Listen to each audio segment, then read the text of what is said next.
Hi everyone, Sammy Flair here. Welcome back to Bolt Action, the series where we're going streaking for the fifth game in a row. Lightning win, and it feels so good. Oh my gosh. Now, before we talk about this game right here, an apology and a thank you in truth, because I missed doing videos for the game against the Predators and the game against the Stars, in no small part because I had a guest here. I had an international guest.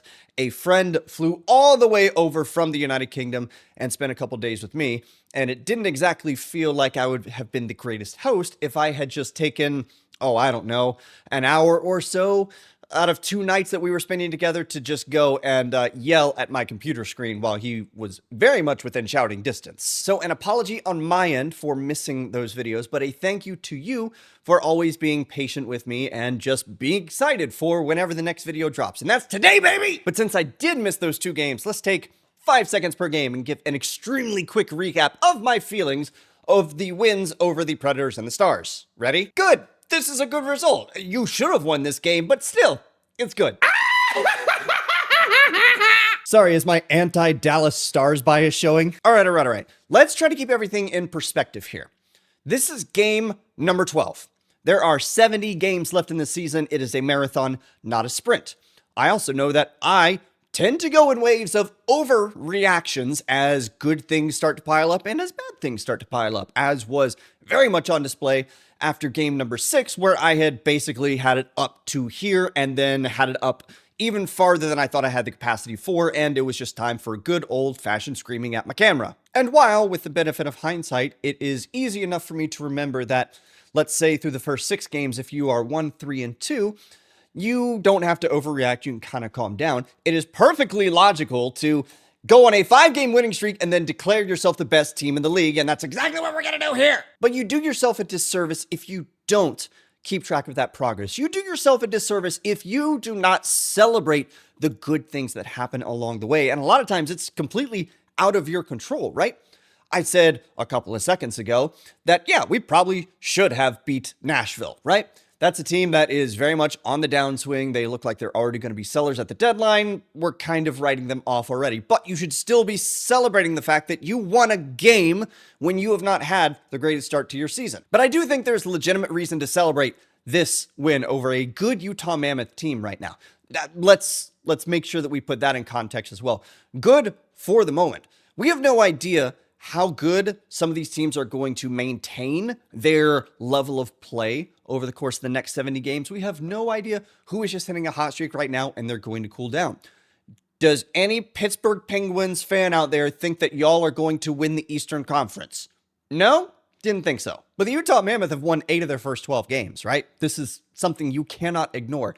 And while they are still a flawed team, it seems like their flaws almost complement the Lightning's flaws, if you know what I mean. Let me put it to you this way. The Utah Mammoth, while being a young and still technically an expansion team somehow, they have their top end scoring. They are a little bit lacking on the depth scoring piece of things. They seem to have their goalie of the future in Karel Vejmelka. But where they really shine is their defensive play. I believe last I checked, they are 3rd in goals allowed this season. Their overall defensive play is absolutely outstanding. Correction, they were 3rd in goals allowed this season until the Lightning put up 4 goals on them, and they slid down, I think, to 13th. But even still, over 12 games, they have a goals against average under 3. That's pretty good team defense. The Utah Mammoth strikes me as a team full of opportunists. They're not going to go and generate a ton of opportune scoring chances, right? They're going to be perfectly content to maintain zone presence and poke and prod. They're going to put on shots from edges and from low danger areas of the ice, and they're going to wait for you to make a mistake. And they are going to pounce on it when you do inevitably make a mistake. And that's exactly what happened on that first goal. I believe it was Lawson Krause got sprung from just a clinic of maintaining good defensive zone pressure against the Lightning. And to that end, it reminds me of the Dallas Stars team that the Lightning played for the Stanley Cup in the 2019-2020 season, because that was their MO as well.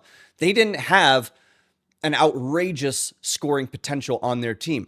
They would score 2 goals a game, and they would be perfectly content to park the bus. They want to grind you down. They want to make your life miserable and extremely unfun to play against. Meanwhile, on the other end of the ice, the Lightning have been struggling with team defense as of late, but they make up for that with the potential to score from anywhere at any time. See that beautiful pass from Emil Lilleberg. Thank you for doing something other than being in the penalty box, by the way. The beautiful pass from Emil Lilleberg to Yanni Gourde on the back door to tie the game. And oh my God, was it gorgeous. And because of that, a win like this does feel like it means something. It feels like you went out and you beat a quality opponent. Not one that you were necessarily supposed to beat.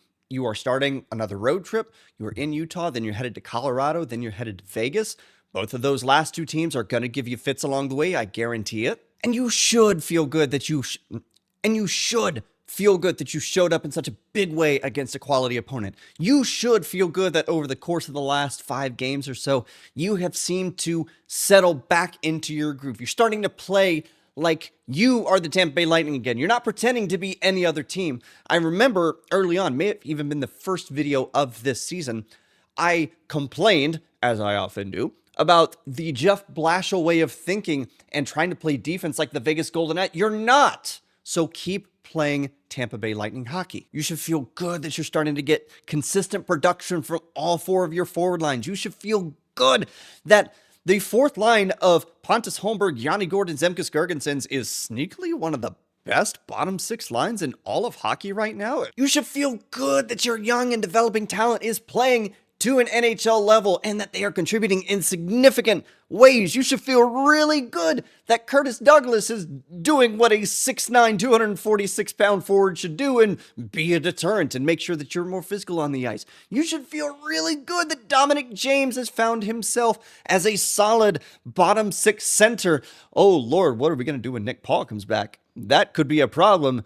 For you, you should feel good that Charles-Joie Destou is apparently the solution to your third line left defenseman problem, and he's contributing in a big way already.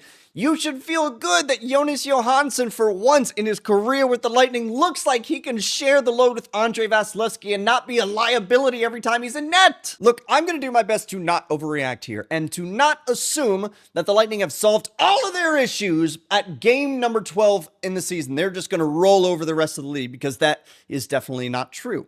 History has taught us about this team that they are a streaky team. They can win, let's say 5 games, and then they could very easily lose the next 3. Consistency has been an issue in the last 4 years or so. But then again, there's a very primal part of my psyche that tells me that wins make brain go brrr, it feels really freaking good. Look at the 5 wins! Because it is a marathon, it's not a sprint, and you have to prove that you have the capacity and the mental fortitude to make sure that these little speed bumps that happen along the way, when you are going to occasionally lose a game that you're not supposed to lose, when you're going on a long road trip that has a back-to-back and you're tired and you're going to drop some of those games as well, that it's not a core part of who you are. It's just a little thing that happens along the way. But if you can continue to take this momentum, you can go into Colorado and you can go into Vegas, and let's say you only get one of those 2, which would be completely understandable from most people's perspective. I'm ready to buy into that hype at this point. If you win both, then you better believe I'm buying into the hype. What I want to do on Tuesday's video after the Colorado game is engage in a little bit of a Q&A session where you can ask me things and we can find out if I or anybody else is actually overreacting to this team or not. So think on some questions or some observations you have about the Tampa Bay Lightning. Send them to me on Discord. Leave them in the comments on YouTube. I will go peruse Twitter and such as well, and we can talk about those then. But for now, let's just enjoy that the Lightning are on a 5-game win streak. Oh my God, you guys, can you imagine if the Lightning didn't lose a game the rest of the season? No, that's bad. No, do not do that. That's it. That's all I got for this video. Thank you so much for watching. Thank you for giving me just a little bit of your time. I hope that, in the words of the wise philosophers known as Limp Bizkit, Lightning keep on rolling, baby. I'm moving, I move out. Hands up, now hands down. And as always, if you enjoy what I do here with this silly little series, then I encourage you to consider liking and subscribing and dropping comments and all the typical YouTube things. But until I see you again, remember, go Bolts, and he said chocolate starfish in that song. And my idiot kid self thought it was candy.